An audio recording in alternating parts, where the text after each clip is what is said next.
Yes, reka ngo ikaze rero wowe ukunda ibiganiro bya Kigali Channel ukomeje gukurikirana inkuru zacu ndetse n'ubusesenguzi tukugezaho twari tumaze igihe rero turi kubategurira breaking news ndetse inkuru ni inkuru yihutirwa ndetse y'abasitari mwakunze ikinyamakuru mwakunze The Choice Live cy'umugabo witwa DJ Philipita nagiye nkumugarukaho mu nkuru za Kigali Channel kenshi muvuga haba na Irene ndi gusobanura uburyo uyu mugabo ari mastermind ndetse amenyereye ni industry we na Sabe bari mu Sabe Murungi Sabe wa Isimbi TV bari mu banyamakuru batangiye iyi showbiz imbere ndetse ku murongo wa murandasi ariko uyu munsi nkuzaniye breaking news amakuru ashyushye ari kuvuga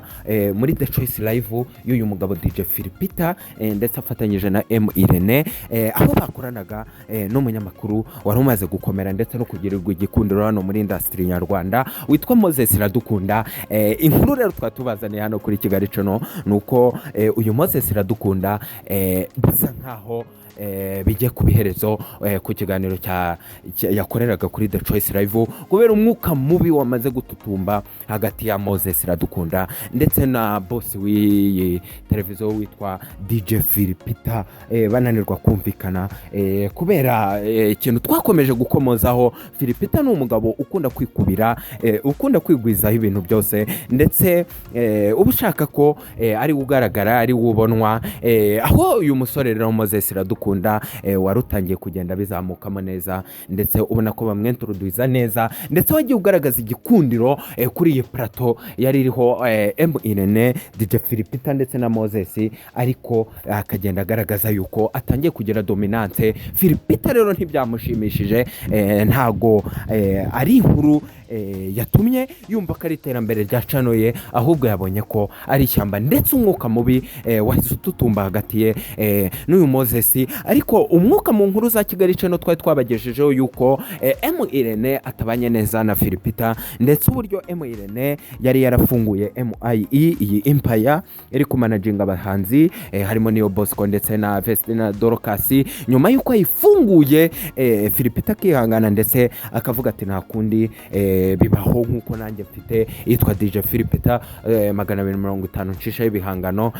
ntiyabigira beef ndende ariko aho uyu mugabo Irene yasohoreye channel ya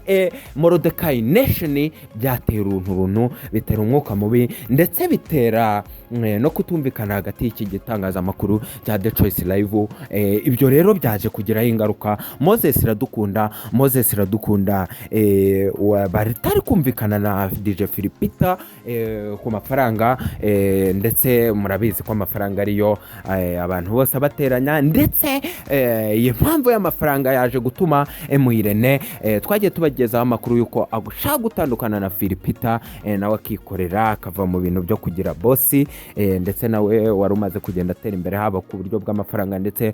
n'uburyo bwa industry muri rusange. Uyu Irene rero yahise abiprofita ahita ateza aprofita uwo mwuka mubi watangiye hagati ya Moses Iradukunda ndetse na Philipita. Niho rero aya niyo makuru twari tubazaniye kujya aho tubabwire ko mu bambere yuko Moses agiye kujya gutandukana na Philipita ndetse akazayakorera ku kinyamakuru cya Mordecai Nation aho azakoresha interview aho Irene yahise profita akakavuyo kaje hagati ya boss we ndetse na Moses ariko kuko hari icyo yari yarabonye mu Moses ndetse n'ubuhanga ndetse na experience yaramaze kubona nibyo yuririyeho rero agahita ashaka kumuha akazi ndetse mu buhanga Irene amaze kugeraho yashatse kubicisha mu buryo bwiza aravuga ati Moses we sezera Philipita ugende mbe nkwaye agaca n'ujijishirizaho noneho aho hita ugaruka kuri Mordecai nkaho nkurekirise nkaho n'ubundi wari umuntu watereranywe na Philipita none nge nkuzane ndetse kandi tubi control ku buryo bitari buze guteza umwuka mubi hagati yanjye na boss kuko Irene ibintu byose yagezeho abikesha Philipita haba niyo Bosco ni Philipita wamumuhaye haba babana haba ibitekereza muha ko mastermind n'ubundi still ni DJ Philipita. Rero Irene nk'umuntu umaze gutera imbere ntashaka gutandukana nawe mu buryo bubi arashaka ahubwo kubicisha mu buryo bwiza ndetse mu buryo batandukanye bakazaba bahora bavugana ndetse bakorana kuko Irene azi ubuhanga bwa DJ Philipita. Niyo mpamvu rero yahise abanza gucisha hirya Moses Iradukunda, ndetse Moses Iradukunda akaba yatangiye guprimaringa ibiganiro bye hano kuri channel nshyashya yitwa Mo Connect. Yijye urebe ibiganiro yatangiye gukora, urebe agatwiko yatangiye kuzana, urebe mind ya Irene, urebe experience ya Moses yaramaze kugera ahangaha. Rero yose yajyanye kuri Mo Connect, ariko amakuru ya Kigali Channel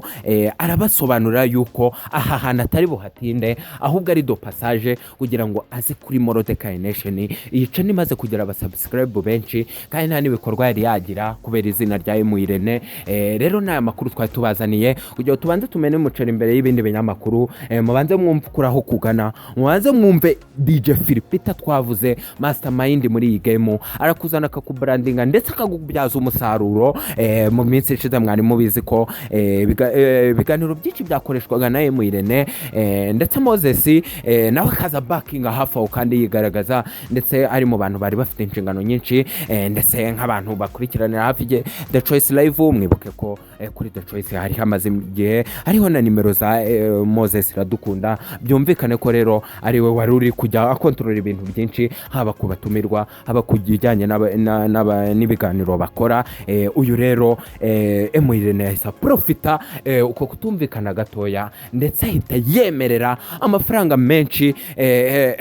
Moses Iradukunda kugira ngo amureshye ndetse amwake uyu Philipita. Ndetse abasesengura hafi iyi industry bari kuvuga ko yuko bishobora kuba byaza kuza gukira iherezo ku mikorere ya The Choice Live, aho bari barunze ubumwe ndetse bakora ikiganiro gikunzwe ndetse gikurikiranwa cyane cyane Sunday Choice Live iba ku cyumweru, ndetse hakaba hatangiye kuza muri runtu. Kigali Channel rero imenye uyu muceri wose. Sinzi nimba Philipita iyi nkuru dukoze ishobora kuza kumuhumura amaso nawe akabona ko Irene still n'ubundi umugambi wose awurimo. Rero bisaba kuza kugira ingaruka aho Irene anytime yaza gushiduka nawe yasohotse muri The Choice, ariko kubera ukuntu Philipita amwemera nawe bishobora kumutera ubwoba, bigatuma yenda yagenza gake mu kumusohoramo, ndetse mu gihe Irene yaba yapanze uyu mugambi neza and when Moses Iradukunda aho yazashiduka. Moses n'ubundi yamaze kwinjira muri ako kazi, Irene yamaze kumutegurira, ndetse Moses nawe akaba amaze kugaragaza ko ari umuntu uri gutegura future ye cyane, aho n'ubundi niyo yaba afite iyo Mo Connect ku ruhande iri kumufasha ndetse yibrandinga ku giti cye, ariko n'ubundi bikamufasha no kuba akiri gukorana na Mordecai Nation, ndetse akaba ari we uzabushinzwe ibintu by'ama interview cyane, ubundi Irene akaguma mu busesenguzi busanzwe no kumanaginga abahanzi barimo Vestina na Dorcas ndetse na Niyo Bosco. Tugera ku musozo rero nka Kigali Channel, reka abakunzi badukurikiranye twongere tubasabe, hari akaririmbo kari kudufasha rwose muri no minsi ka Irene kitwa Simpagarara. Iyi ndirimbo iri mu ndirimbo yatangije ibintu byinshi hagati ya Irene ndetse na Philipita, ku buryo ariyo yatumye iyi Simpagarara ari nayo umwuka mu butangira gututumba hagati ya Philipita na Irene, aho Irene byatangiye kugaragara ko ashobora kuba agiye gusohoka muri The Choice, none bibaye impamo uyu Moses wabona ari ujye kuba intandaro yo kugira ngo The Choice uku kuntu yari imaze kuyobora iyi industry ise nkaho bigera ku iherezo, kuko Philipita yakunda kugaragara atari we muntu ukoresha interview cyane, ahubwo agaragara nka boss. Rero reka turebe ko ari buze kubishobora, reka tuze kureba ko ari buze kubivamo, reka tuze kurana nawe icyo ari bukore, kuko hari n'igihe boss ahora ari boss n'ubundi yahita amena amafaranga adasanzwe kuri Moses, ugasanga n'ubundi yahise yahira rimwe yenda Moses ntibabaye na ngombwa ko agenda. Ariko ibyo byose Kigali Channel iri hano kugira ngo bageze ayo makuru yose, any movement yose iri bube Kigali Channel irahari ku bwanyu. Komeza ukurikiranye ibiganiro byacu, sharinga, dukeneye comment zanyu ku biganiro turi kubakorera kugira ngo turusheho kubagezaho ubusesenguzi, kandi nka Kigali Channel turi kubazanira abasitari mwagiye mukunda inkuru dukora, ariko tuzane na ba nyirazo tuzikoraho kugira ngo bababwize ukuri. Nayo makuru nari mbazaniye, komeza ukunde Kigali Channel, komeza ukunde ibiganiro byacu. Ciao ciao.